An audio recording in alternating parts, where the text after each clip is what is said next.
هموطنان، من عبدالرسول مرتضوی، جانباز قطع عضو جنگ هستم. یک پایم مصنوعی است که همواره مرا می آزارد و پای دیگرم بر اثر تحمل فشار بیش از حد در طی سالیان پس از مجروحیت دچار آسیب شده و به شدت درد می کند.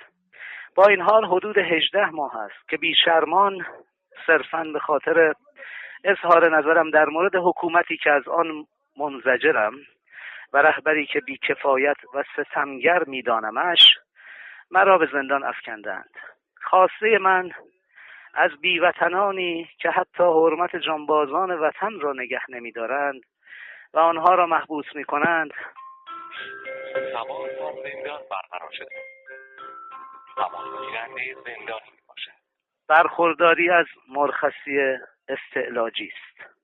چنانچه این خواسته برآورده نشود، من هر شب در داخل بند و هر روز در محوطه هواخوری با فریاد این ننگ را که حکومتی به خود اجازه داده است یک جانباز وطنخواه را به بند بکشد تکرار میکنم، چنانچه این خواسته برآورده نشود، من هر شب در داخل بند و هر روز در محوطه هواخوری با فریاد این ننگ را که حکومتی به خود اجازه داده است یک جانباز وطنخواه را به بند بکشد به گوش همگان خواهم رساند. از شما هموطنان که ارق وطن دارید، به ویژه خانواده، اقوام و دوستانم طلب یاری میکنم. ننگ بر جمهوری اسلامی، ننگ بر خامنه‌ای.